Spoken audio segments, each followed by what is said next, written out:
Why does she feel unloved? And you don't even know it. It's not because you don't love her. It's not because you don't care. It's because you're loving her your way, not hers. See, love isn't a one-size-fits-all expression. You might be working hard, providing, showing up, doing what you believe a good man should do. But she's still lying awake at night, wondering, does he really see me? Does he truly care? The mistake we make is thinking that being present physically is enough. But presence without attention is just absence in disguise. You're in the same room, but your mind's on your phone, on work, on the next thing. And she's sitting right there, unseen. Every time you miss that moment to connect, every time you look past her, she feels it not once, not twice, but every day. Love is expressed in her language, not yours. It's such a simple truth, yet it's where so many relationships quietly fall apart. You think you're showing love, you really do. You're doing what you were taught, what makes sense to you, what you would want. But the problem is, she's not you. She doesn't experience love the way you do. She's wired differently, shaped by different experiences, driven by different needs. And if you're speaking in your language, she might never hear you. You see, we all have a love language. For some, it's words, hearing I love you, hearing encouragement, hearing appreciation. For others, it's acts of service. When someone does something thoughtful or helpful, without being asked. Some feel love through quality time, undivided attention, no distractions.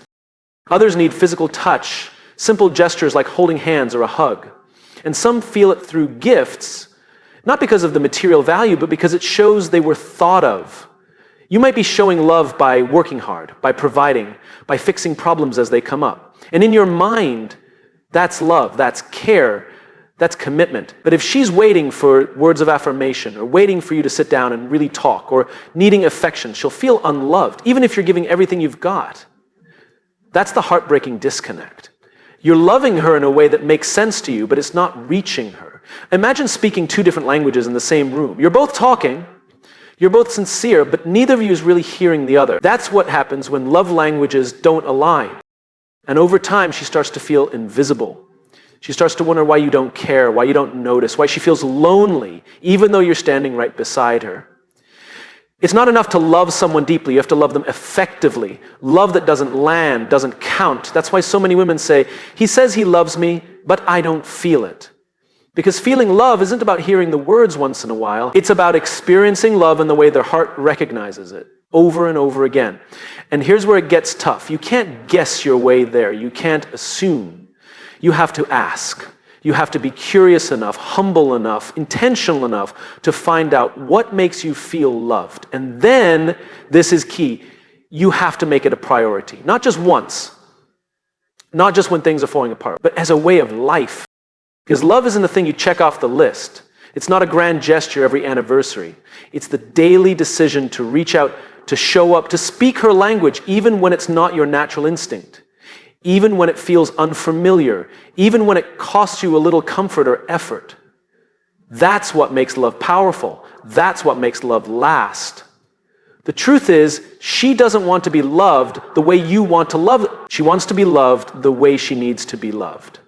And if you can learn that, if you can practice that, you'll give her the security, the warmth, the connection her heart's been longing for. Because at the end of the day, love isn't about what we intend. It's about what's received. If she doesn't feel it, if she doesn't recognize it, then in her reality, it doesn't exist. And love that's invisible to the one you love is love left incomplete. So choose to learn her. Choose to listen. Choose to speak love in the way she understands. Because when you do, something shifts, the walls come down, the distance closes. And suddenly, she's not just loved, she's seen, known, and cherished, and that's the kind of love that changes everything. Being physically present is not the same as being emotionally available. You can sit next to someone every night, share meals, watch TV together, even sleep in the same bed, and still feel miles apart. That's the quiet heartbreak so many people carry. It's the loneliness that creeps in when your partner is there, but not with you. It's easy to mistake proximity for connection, but they're not the same. Just because your body shows up doesn't mean your heart, your mind, and your attention have.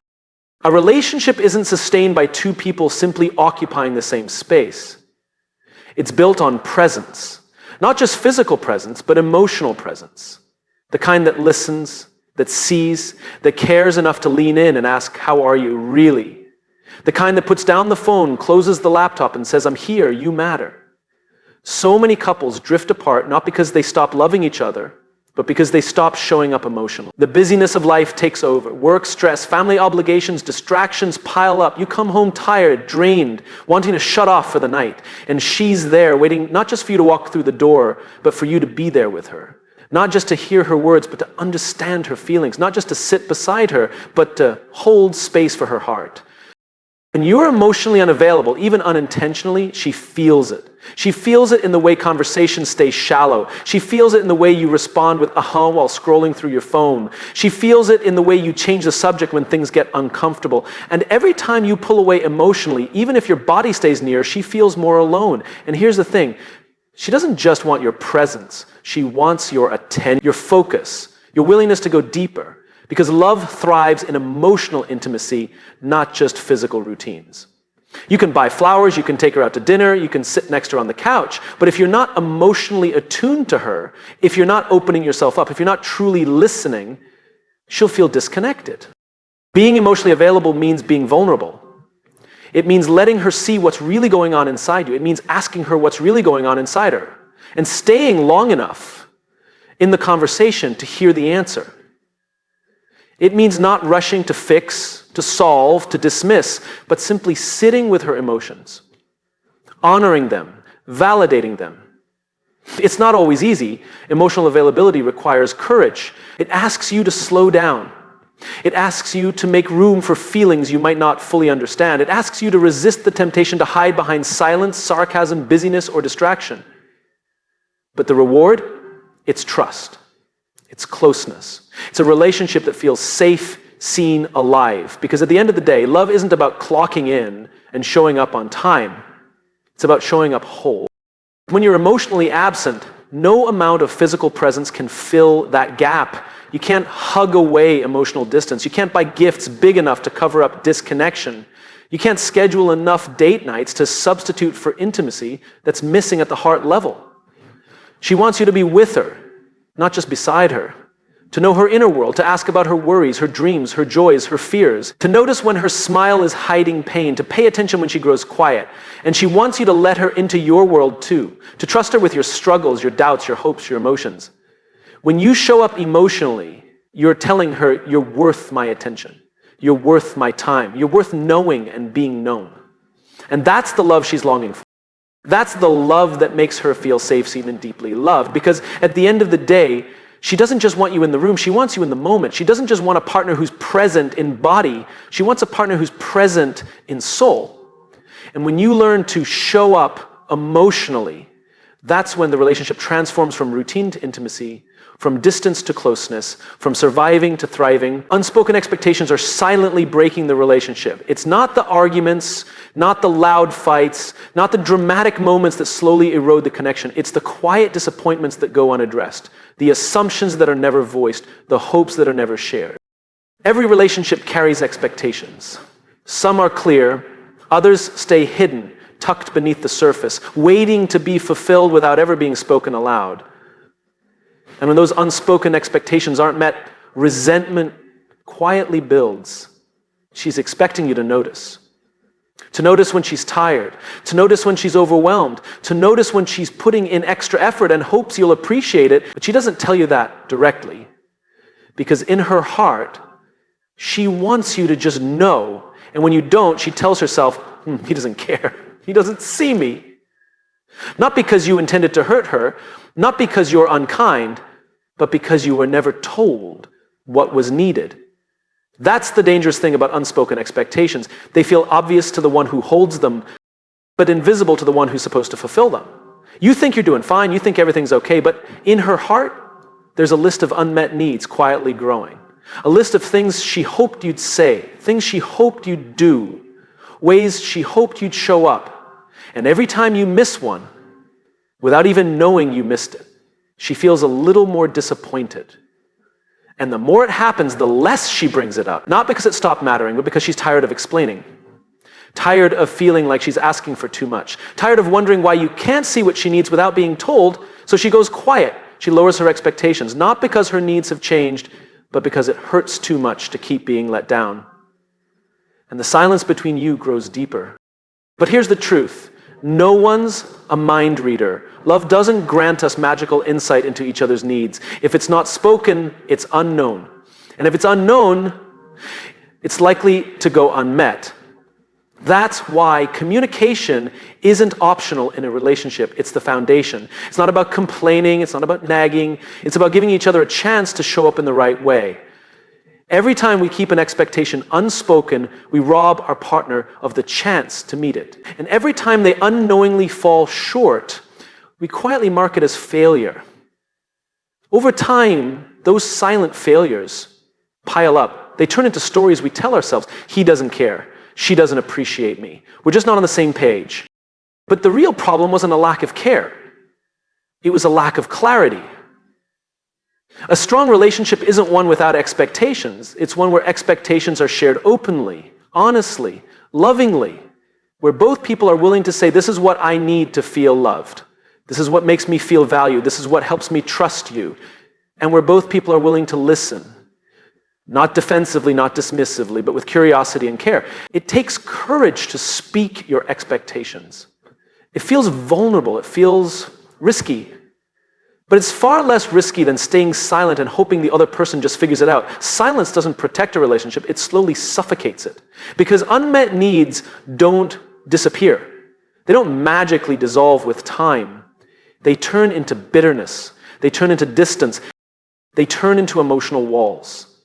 And one day you wake up next to someone who feels like a stranger, not because love died overnight, but because unspoken expectations chipped away at the connection, one small disappointment at a time. If you love her, ask. Ask what she needs. Ask what she hopes for. Ask what makes her feel seen, safe, cherished. And if you love him, tell him. Don't assume he knows. Don't wait for him to guess right. Don't let silence write the story of your relationship. Because the truth is, love doesn't fail because people don't care. Love fails because people stop communicating. And the greatest tragedy isn't the unmet expectation. It's the expectation that was never shared. Small neglects accumulate into deep wounds. It doesn't happen all at once. It's not the big betrayals or dramatic arguments that quietly break a relationship. It's the small moments when attention is missing, care is forgotten, presence is absent. The tiny choices you don't think matter, they matter. Because love isn't measured by what happens once a year or anniversaries or birthdays. Love is measured in the everyday moments, in the little ways we show up or don't. You forget to say thank you for the things she always does. You miss the chance to notice when she's had a hard day. You brush off the look in her eyes that says she wants to talk. And each time, she feels it. Maybe not enough to start a fight, maybe not enough to mention it out loud, but enough to feel a sting. Enough to file it away in her heart as another moment she carried alone. At first, it's small. A sigh, a disappointed glance, a quiet withdrawal. But over time, those small moments stack up. Every time she's overlooked, a tiny brick is added to the wall between you. Every time you forget what matters to her, a little more trust slips away. And one day you wake up and wonder, when did this distance happen? But it didn't happen overnight. It happened one small neglect at a time. Neglect isn't always cruel or intentional. Most of the time, it's the result of busyness, distraction, taking each other for granted. You tell yourself, I'll make it up to her later. She knows I love her. It's not a big deal.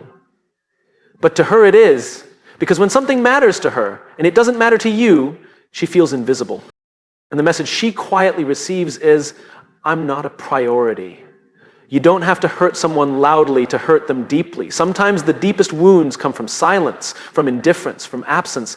It's the conversation she needed you to have, but you were too tired to start. It's the celebration she wanted you to notice, but you were too busy to see. It's the struggle she hoped you'd ask about, but you never did. And every time you miss those moments, she learns to carry them alone. She stops bringing things up. She stops hoping you'll notice. She starts building her own world inside, a world where she stops relying on you to meet her emotional needs, not because she doesn't want to, but because experience taught her not to expect it anymore. That's how small neglect turns into deep wounds, not through one catastrophic failure, but through the slow erosion of intimacy. Through 1,000 moments of being emotionally overlooked, through the gradual loss of tenderness, of attention, of presence. But here's the hopeful part. The same way small neglects accumulate into wounds, small acts of care can rebuild trust. It doesn't take grand gestures to heal what's broken.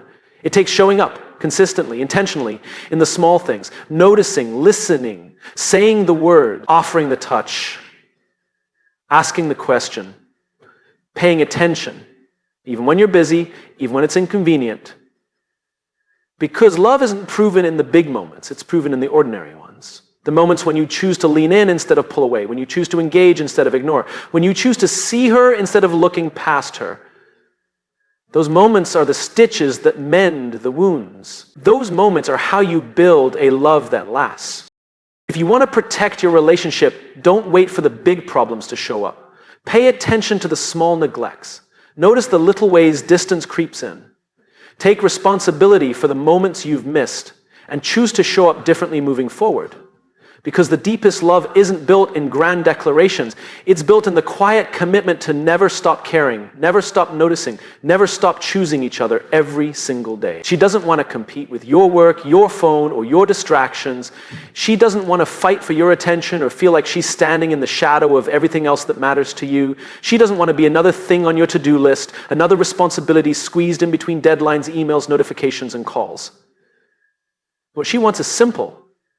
To feel like a priority, to feel like she's seen, heard, and chosen, not just once, but every day. But the truth is, it's not about the phone, it's not about the work, it's not even about the distractions themselves. It's about what those things symbolize to her. Every time you choose the screen over the conversation, the task over the moment, the email over the connection, she feels it. She feels the shift in your presence. She feels the distance that grows when your attention drifts away from her and onto everything else. At first, she might stay quiet. She'll tell herself you're busy, that you have important things to handle, that it's just a season. But over time, the silence inside her grows louder. She starts wondering why it's so hard for you to look up, to put the phone down, to pause the work, to see her. She starts asking herself, why do I feel like I'm competing for a place in his life? And no woman wants to feel like she's competing with the very things she hoped you'd protect her from. It's not that she expects you to quit your job or throw away your phone. It's not that she doesn't understand responsibilities or commitments. She knows life is demanding. She knows you carry weight on your shoulders, but she wants to know that in the middle of all of it, she still matters. That she's not an afterthought at the end of your day, but someone you actively make space for. Because love doesn't thrive in leftover time. It doesn't grow in the margins of a packed schedule. Love grows where it's nurtured, where attention is given, where presence is felt. And presence isn't just physical. You can be sitting right next to her and still feel a million miles away if your mind and heart are somewhere else. She can tell when you're halfway listening. She can tell when your eyes glaze over because you're thinking about tomorrow's meeting. She can tell when your responses are distracted, when your attention is divided, when she's sharing something important and you're barely holding on. And every time that happens, it sends a quiet message. You're not as important as this. Even if you don't say it, even if you don't mean it, that's how she feels. And over time, those moments chip away at her sense of connection. They make her pull back. They make her stop sharing. They make her stop trying. Because why compete for attention that should have been freely given? She wants to be chosen, not chased. She wants to be prioritized, not squeezed in. She wants to feel that when you're with her fully, not half present, not one eye on the screen, not one ear tuned out, just with her. Because that's what intimacy is, the gift of undivided attention. The willingness to be present, even when life is busy, the choice to put her first, not because you have nothing else to do, but because you've decided she's worth everything else waiting. If you don't make time for her now, don't be surprised if one day she stops asking, stops hoping, stops competing. Not because she stopped loving you, but because she got tired of fighting for a place in your world. And by then it might be too late to rebuild what small neglects slowly took away. So choose her. Every day, not just when it's convenient, not just when everything else is done. Choose her in the middle of the busy, in the middle of the demands, in the middle of your real complicated life, because she doesn't want to compete, she wants to belong. And belonging starts when you stop dividing your attention and start giving her the best of you. She stopped complaining, not because things got better, but because she gave up. It wasn't sudden, it wasn't dramatic. It was quiet, gradual, almost invisible. The words that used to spill out of her, frustrations, longings, disappointments, started to fade.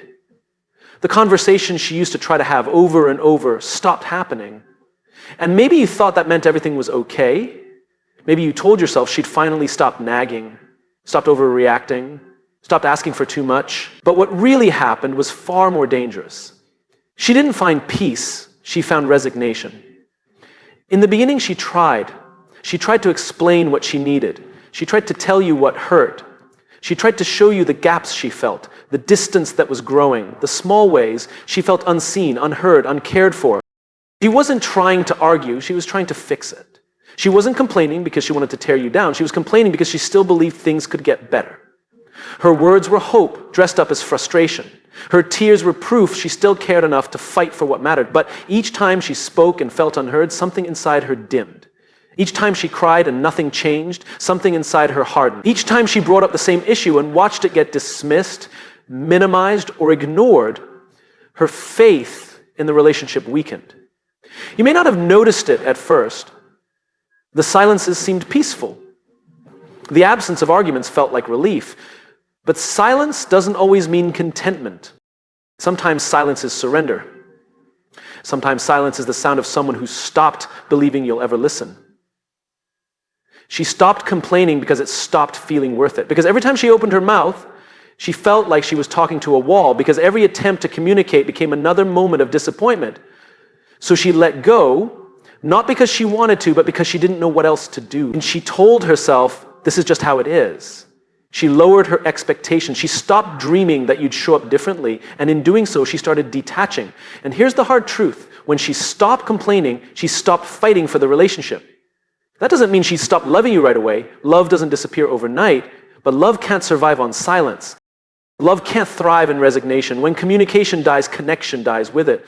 And once she stops believing change is possible, a part of her starts preparing for a life without you, even if she hasn't left yet. You might look around and think everything's fine. She's not bringing up problems. She's not arguing. She's going along with the routine. But underneath that calm surface is a woman who's emotionally checked out. A woman who's learned to stop needing you because needing you hurt too much. A woman who's teaching herself how to be okay alone even while standing next to you. Don't mistake her silence for satisfaction. Don't mistake her quiet for contentment. Pay attention to what's missing beneath the surface. Because one day she might decide she's done for good, and by then it won't be loud. It won't be a dramatic exit. It will be quiet, just like the way she gave up, a quiet packing of her heart, a quiet retreat of her spirit, a quiet decision to stop waiting for something that never came. If you love her, don't wait for her to stop complaining before you listen.